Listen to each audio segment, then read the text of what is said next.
Hey, good morning. Well, it's almost noon here, 31 March. Had a good snooze. I just want to cover this man really quickly. I decided to leave his background in. This is another George Bush situation regarding the USMC embassy bombing that was orchestrated by Bush. And subsequent to that, of course, Oliver North swung folks around to do Grenada. So it was all coordinated. But this particular guy fits in on the early side, and his personal background I think is important because a lot of people come from, families that are destitute or broken or whatever, and this guy just had the gene pool to be extremely wise, and his sensitivities to the right thing to do overseas was very admirable. So his name is Gary Harrington. Here we go. My parents were the first of their families to ever graduate high school. So my grandparents, none of them ever made it out of elementary school. I had one grandfather that was a hobo for a while. So when I grew up, it was poor, poor farmers. And my parents were that generation that, hey, we got to leave the farm and do something different. My dad had served a couple years in the Air Force, and that was the time he met my mom when he was home on leave. And I grew up, it was Western North Carolina. And matter of fact, when I was young, we still borrowed my grandfather's mule to plow our garden. So, it's funny because It's like those skills, Urari I still National had relatives Forest with an and outhouse. Cherokee Those skills National came Forest. back to serve me well in It's SF. a great area. When you go live Closing somewhere in in on some other Tennessee country and Dolly and you World. don't have all those facilities. But, military wasn't talked about a lot. My dad just did his 2 years in the Air Force. Married my mom, worked for a telephone company. We moved every few years for that. And, my parents were that generation that struggled real hard to make it, improve themselves from, barely making ends meet. I can remember when they used to have to go to borrow $1 from my grandfather to make it through the week. And we'd go up there and work on the garden. And so we could have the garden and a hog and a cow helped get us through the year. But hey, they kept digging and worked real hard, living the American dream. And, we became middle class family, lived in the suburbs, moved around. I think I was one of those people that was shy. I had a upbringing that probably made, I was probably not the most self-confident person, which later probably fired some of my drive and determination to do some of the things that I did. But one thing we were taught is hard work, and we were taught to take punishment. So that all served me well in the military. And see, to this day, I was pretty he shy doesn't know and that didn't Bush think did of this. anything about going into the military till I was in college at a little place called Campbell It just makes you College wonder back at the time, how it would have went near when Fayetteville. you listen to what he says about And what, there was this one how day he I managed was his running guys track.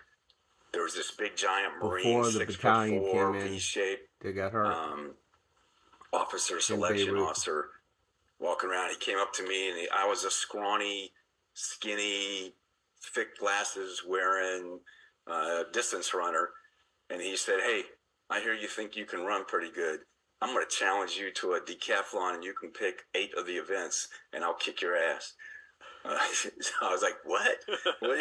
I'll pick all the events that I can do." And in the end, I got invited to go to the platoon leaders course up in Quantico. And, I hadn't really thought about the military, but I was a smart ass, and It's like I loved officer challenges. candidate school. So, that guy started talking about, you ain't tough enough to make it. You know, we exercise real hard. We push you real hard, and I just don't think you're man enough. Well, that was all I needed to hear. So, you know, I said, hey, wait a second. You're telling me I can go up there for 6 weeks. You're going to give me clothes to wear, a place to sleep, and you're going to feed me. And at the end, you're going to pay me like $700.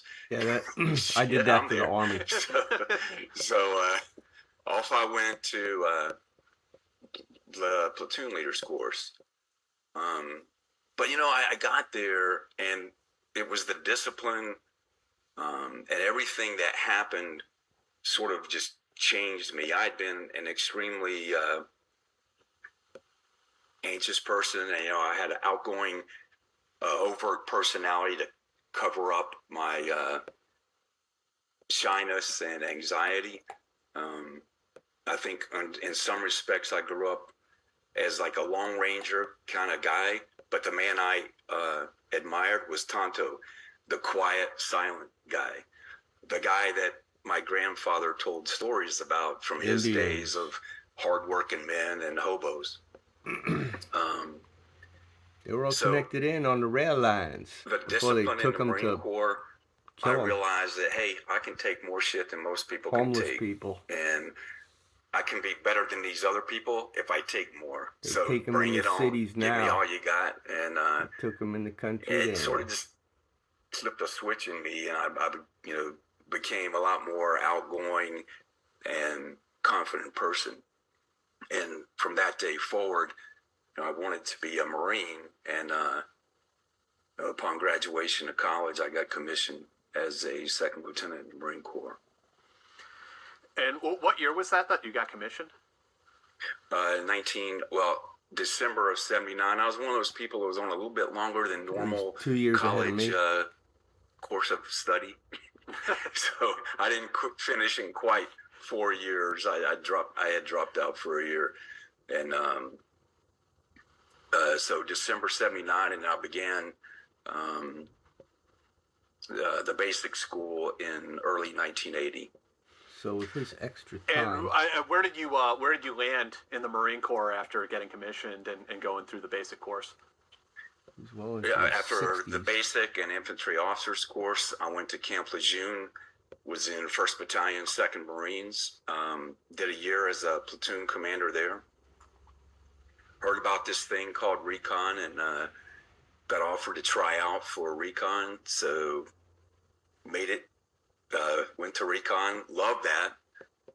That's their special ops. I Got to go to SF scuba school. Then they get mountain their climbing badges. School. In the Army. Amphib recon school, scout sniper instructor school. I was the second officer to ever make it through scout sniper instructor school, and that was in 1983. So this is like the green side recon part of the Marine Corps back in those days. Marines may run that school and what was going on kind of in the world and in the Marine Corps at that time? I mean, were these like the Libya, Beirut years?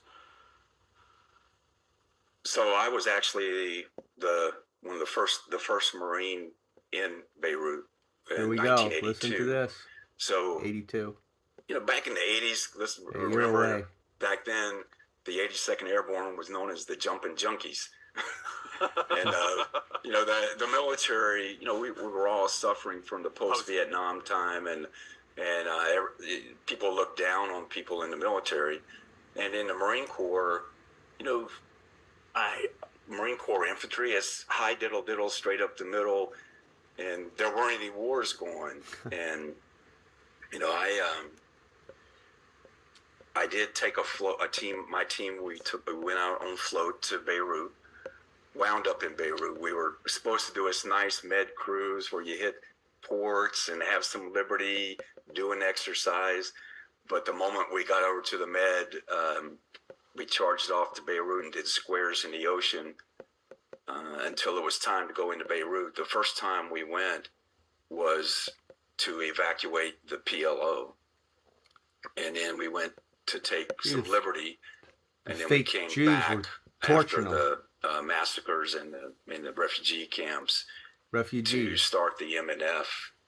The Semites. And we stayed God's chosen people. Stayed in Beirut till probably November, early November of '82, and were relieved by the people that ultimately were there for the bombing. That was in April. The next year. The embassy bombing in '83, or the Marine barracks bombing in yeah, Marine barracks bombing in '83.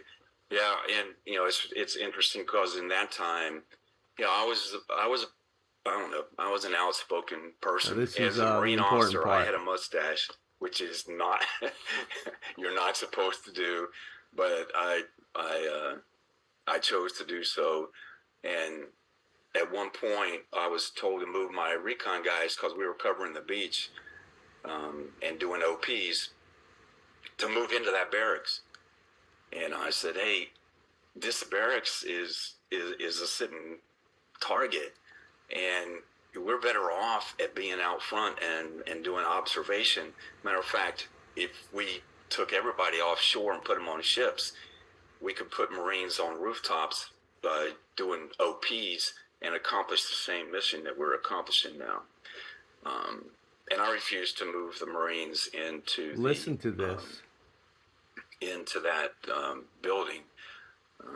He had to. You know, new people came in after that. Hear this. You know, things changed and they moved into the building.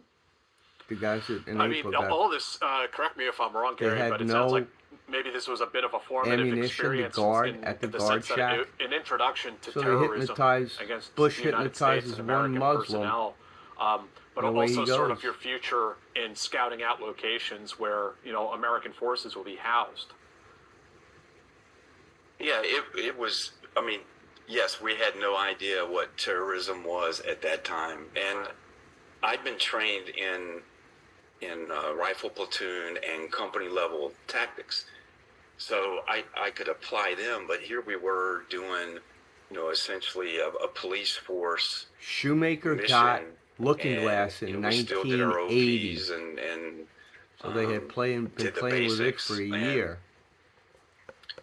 But it was an eye-opening experience, and that was the first time, you know, that I'd been in an environment where you actually talked to civilians and mixed with civilians. Inevitability and you weren't of sure, Beirut so like blowing up conflict. Who are the bad guys and who are foreseen. the good guys?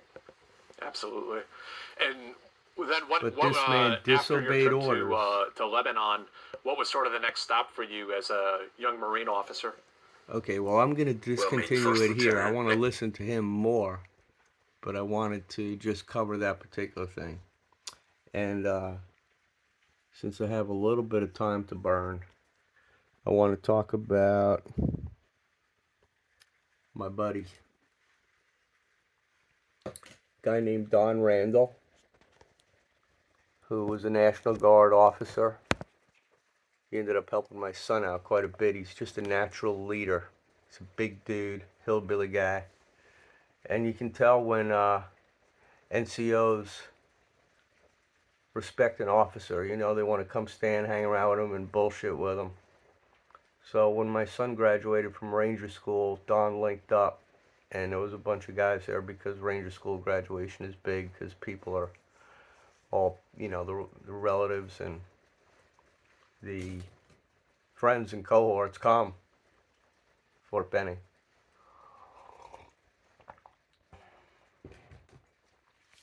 So Don was kind of a middle player when the Horizon blew up, that thing at the base of the Gulf of Mexico, and all the states were spun up. He was a Mississippi Guard guy, and he was on perpetual active duty, so he was assigned at SOCOM, U.S. SOCOM, as the National Guard manager and kind of a branch there. And I became pretty tight with his NCOIC, a guy named Mike Selich. So Randall got selected for battalion command, and he ended up deploying his group, or his battalion. He was the OIC of the Whiteside Special Operations missions that were going on in Afghanistan. They had a white side and a black side at Bagram. So Don's, he's a National Guard guy now, and you know they do weekends together, and he's a family kind of guy, and he cares. Here's the point: he cares about people.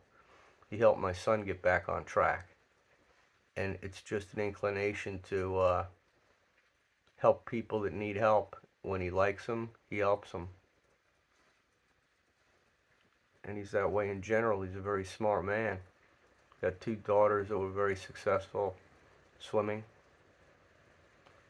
So when Don was in the deployed mode, they got orders for this soft team to go seize ground. You know, Afghanistan is the terrain is very difficult.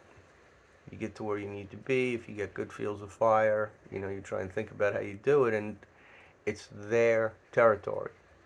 So moving when they're already set up is difficult. So they give